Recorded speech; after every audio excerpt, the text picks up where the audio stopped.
Baik, Assalamualaikum warahmatullahi wabarakatuh. Saya Zahra Dawiyah dengan nomor NIM 23111011151 pada Prodi Pendidikan Agama Islam, Universitas Sultan Haji Muhammad Idris Samarinda. Pada kali ini saya akan membahas tentang pentingnya Pancasila dalam kehidupan sehari-hari untuk memenuhi mata kuliah Pancasila.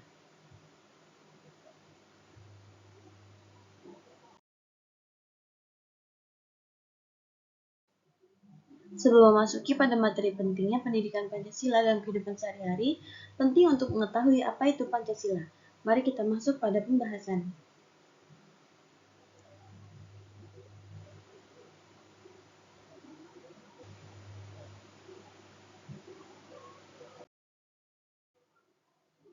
Jadi, pendidikan Pancasila adalah pelajaran yang memberikan pedoman setiap insan untuk mengkaji, menganalisis, dan memecahkan masalah-masalah pembangunan bangsa dan negara dalam perspektif nilai-nilai dasar Pancasila sebagai ideologi dan dasar negara Republik Indonesia. Dengan kata lain, pendidikan Pancasila adalah pendidikan ideologi di Indonesia, dengan tujuan agar dapat membentuk warga negara yang baik dan paham akan hak dan kewajibannya sebagai negara, serta memiliki rasa cinta dan nasionalisme terhadap negara Indonesia. Kemudian, apa itu Pancasila? Pancasila adalah dasar negara dan ideologi Indonesia yang menjadi landasan dalam pembangunan dan kehidupan berbangsa dan bernegara. Pancasila meresap dalam setiap aspek kehidupan kita.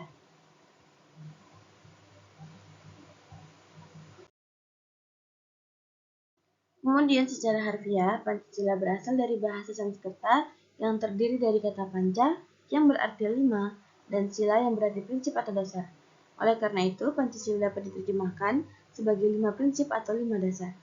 Seperti yang kita ketahui, 5 dasar dari Pancasila tersebut berbunyi ketuhanan yang maha, kemanusiaan yang adil dan beradab, persatuan Indonesia, kerakyatan yang dipimpin oleh hikmat kebijaksanaan dalam permusyawaratan perwakilan, dan keadilan sosial bagi seluruh rakyat Indonesia.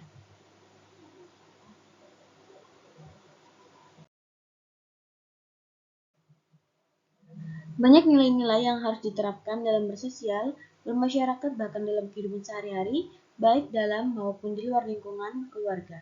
Berikut adalah beberapa nilai-nilai yang harus diterapkan dalam kehidupan sehari-hari. Pengamalan pada sila pertama adalah pengamalan pada sila pertama, yaitu kepercayaan terhadap adanya Tuhan Yang Maha Esa sebagai pencipta segala sesuatu dengan sifat-sifat yang sempurna dan suci, seperti Maha Kuasa, Maha Pengasih, Maha Adil, Maha Bijaksana, dan sebagainya. Contohnya menyayangi tumbuhan dan merawatnya, selalu menjaga kebersihan dan hal-hal yang tidak merusak bumi. Pengamalan sila kedua adalah pengakuan adanya harkat dan martabat manusia dengan segala hak dan kewajiban esensinya. Kemudian pada penerapan di kehidupan sehari-hari adalah dengan peduli akan hak setiap orang untuk memperoleh lingkungan hidup dan sehat, hak setiap orang untuk memperoleh informasi lingkungan hidup yang berkaitan dengan peran dalam pengelolaan lingkungan hidup yang sesuai dengan ketentuan-ketentuan hukum yang berlaku dan sebagainya, mengadakan pengendalian tingkat polusi udara agar nyaman dihirup oleh masyarakat, penghijauan, menjaga kelestarian lingkungan. Kemudian pengamalan sila ketiga adalah dengan melakukan inventarisasi tata nilai tradisional yang harus selalu diperhitungkan dalam pengambilan kebijaksanaan dan pengambilan pembangunan lingkungan di daerah dan mengembangkannya melalui pendidikan dan latihan, serta penerangan dan penyuluhan dalam pengenalan tata tradisional dan tata nilai agama yang mendorong perilaku manusia untuk melindungi sumber daya dan lingkungan.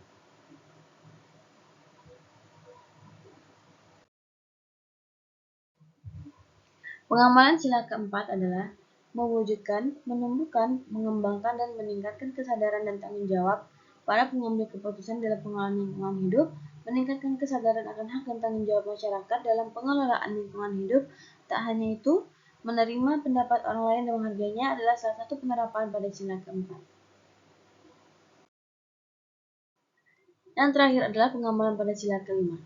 Penerapan sila ini tampak dalam ketentuan-ketentuan hukum yang mengatur masalah lingkungan hidup, seperti contoh dalam Ketentuan MPR RI nomor 4 MPR tahun 1999 tentang garis-garis besar haluan negara atau GBHN. Jelas bahwa dalam sila ini kita harus peduli terhadap lingkungan di sekitar kita agar kita pribadi dan masyarakat pun merasakan kenyamanan dan keamanan dalam bersosial. Mungkin hanya ini saja yang dapat saya sampaikan. Em, Mohon maaf apabila banyak kata-kata yang kurang pantas atau mungkin kurang dipahami.